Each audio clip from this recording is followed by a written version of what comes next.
علی بھی اگلا سوال ہے، ہمارے اہل سنت کے ہاں جمعہ کے خطبہ میں خلفائے راشدین کے نام لیے جاتے ہیں، کیا یہ صحیح حدیث سے ثابت ہے؟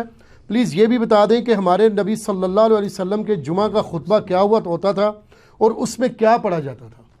دیکھیں جی، یہ جو جمعے کا خطبے میں خلفائے راشدین رضی اللہ عنہم اجمعین وعلیہم السلام اجمعین کے نام لینا یہ جائز ہے، لیکن نبی علیہ السلام تو ظاہر نہیں لیتے تھے، یہ بعد میں اجتہاداً یعنی وہ احادیث ایڈ کی گئی ہیں، علیکم بسنتی وسنت الخلفاء الراشدین المہدیین، ابو داؤد ترمذی ابن ماجہ میں حدیث ہے، تم میرے بعد بہت اختلاف دیکھو گے، دین میں نئی نئی بدعتوں سے بچنا، میری اور میرے خلفائے راشدین کی سنت کو لازم پکڑ لینا۔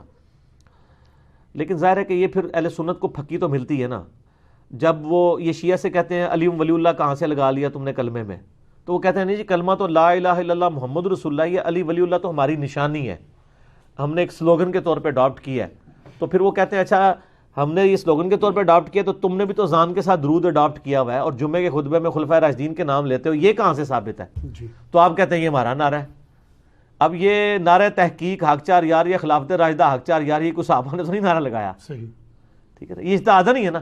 تو سر جب دوسرے بھی کوئی اجتہاد کر رہے ہیں اور آپ بھی اجتہاد کر رہے ہیں تو لک وشکار ہی ہے، یعنی کمر درمیان میں رہے گی، ٹانگیں ادھر کر لیں اور سر اس طرف کر لیں یا سر اس طرف کر لیں، ٹانگیں اس طرف کر لیں، کمر درمیان میں رہے گی، دونوں طرف یہ چیزیں ٹالریٹ کریں ایک دوسرے کو۔ کلمہ شیعہ کے ہاں بھی وہی ہے جو ہمارے ہاں پایا جاتا ہے، باقی یہ جو چیزیں ایڈ کی ہوئی ہیں سلوگن کے طور کے اوپر، ہم ان کے اوپر بدعت کا فتویٰ نہیں لگاتے، لیکن ہم تو ان چیزوں کو اوائڈ کرتے ہیں۔ نبی علیہ السلام کا اپنا خطبہ صحیح مسلم کے اندر موجود ہے، جابر بن عبداللہ کہتے ہیں، اور یہ حدیث امام باقر علیہ السلام نے روایت کی ہے جابر بن عبداللہ سے، اور امام باقر سے بیان کی ہے امام جعفر صادق نے، 2005 نمبر ہے صحیح مسلم میں، کہ نبی علیہ السلام جب بھی خطبے کے لیے کھڑے ہوتے تو آپ صلی اللہ علیہ وآلہ وسلم فرماتے کہ میں اور قیامت اس طرح ساتھ بھیجے گئے ہیں جیسے یہ دو انگلیاں، درمیان والی اور شہادت کی انگلی جوڑ کے، کیونکہ آپ علیہ السلام کے بعد تو اب صرف قیامت ہی آنی ہے۔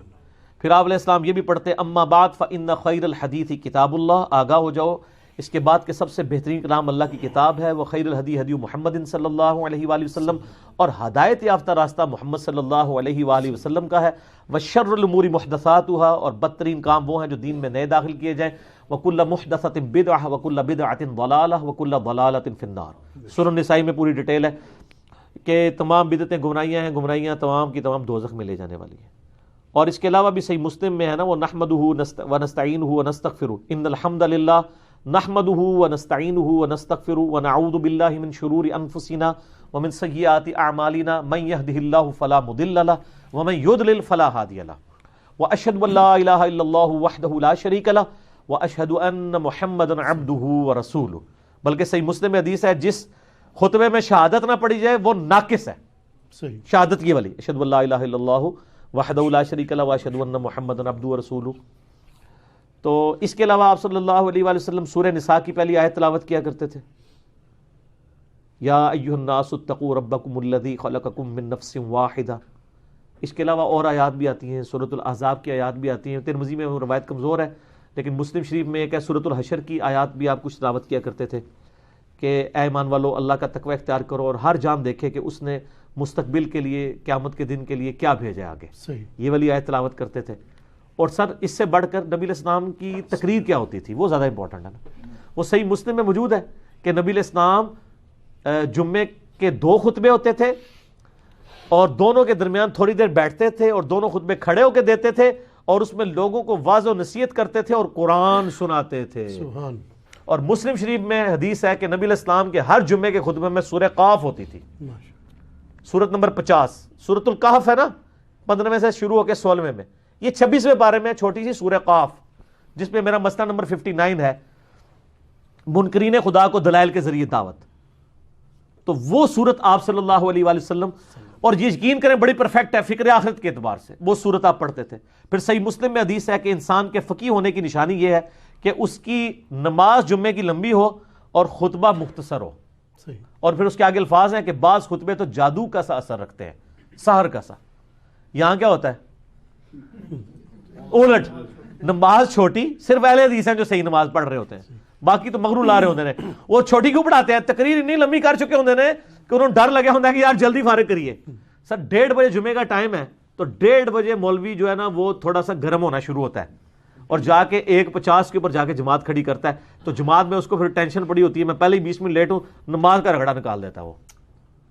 حالانکہ میں نے تقریباً 1.5 سال ایک بریلویوں کی مسجد میں جمعہ پڑھایا اس زمانے میں، 2000 کے اندر بات ہے، 2000 سے لے کے 2001 تک. میری یعنی نماز جمعے کا ٹائم 1:30 بجے تھا، میں 1:20 کے اوپر تقریر ختم کر دیتا تھا سنتوں کے وقفے کے لیے نا. اور جب تقریر ختم کرتا تھا تو اس کے بعد ظاہر ہے وہ حنفی طریقے سے ہی اس وقت پڑھتے تھے نا. سنتوں کے وقفے بعد 1:25 پہ عربی خطبہ شروع کیا، اور بعض اوقات 1 منٹ انتظار کرنا پڑتا تھا کہ وہ پوری 1:30 ہو تو جماعت کھڑی کرے. 31 تے 32 والی کہانی ختم. تو سر نہ اس ٹائم بھی انتظار کرتے تھے پورے 1:30 ہو جماعت کھڑی ہو. اچھا 2 یا 3 جمعے ہی گزرے تھے سر، لوگ جو ہے نا 1 بجے مسجد میں آ جاتے تھے. تقریر خیر اس ٹائم بھی میری اسپیکنگ پاور تو تھی، کہانیاں بھی بڑے اچھے طریقے سے کرا لیتا تھا. اچھا اون بھی کرا لینا، لیکن اون کرا کے پھر انجینئرنگ کرنا، ادو صرف کہانیاں ہی ہونی ہے سر. حالانکہ انجینئرنگ میں نے کی ہوئی تھی اس وقت بھی. ٹھیک ہے، تو یہ مطلب انسان کو اس معاملے میں احتیاط کرنی چاہیے. یعنی علماء جو ہے وہ خام خواہ گھسیٹتے رہتے ہیں. تو قرآن پڑھ کے سنائے، ایک طرف سے قرآن شروع کریں. ان لوگوں نے تو 12 تقریریں کتاب مارکیٹ سے خریدی ہوئی ہے، ہر 12 جمعے کے بعد وہ ریپیٹ ہو جاتی ہے.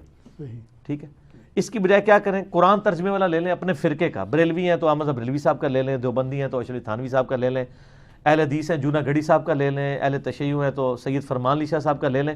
سر 2-3 صفحے ہی پڑھ کے بتا دینا قرآن کے، تو ان کو وہ بیچارے پریشان ہوئے ہوتے ہیں، بیچارے نئے خطیب نا جی وہ پھر جمعہ آ گیا ان کے لیے تقریر کریے، کیونکہ لوگ بھی سن کے آپ کوئی نواں موضوع کرنا ہے. آپ تو لوگ ایجوکیٹ ہو چکے ہیں. تو اب طریقہ یہ کہ سر آپ کہانی کے بجائے ان کو کہ سر قرآن ترجمے سے شروع کر لیں.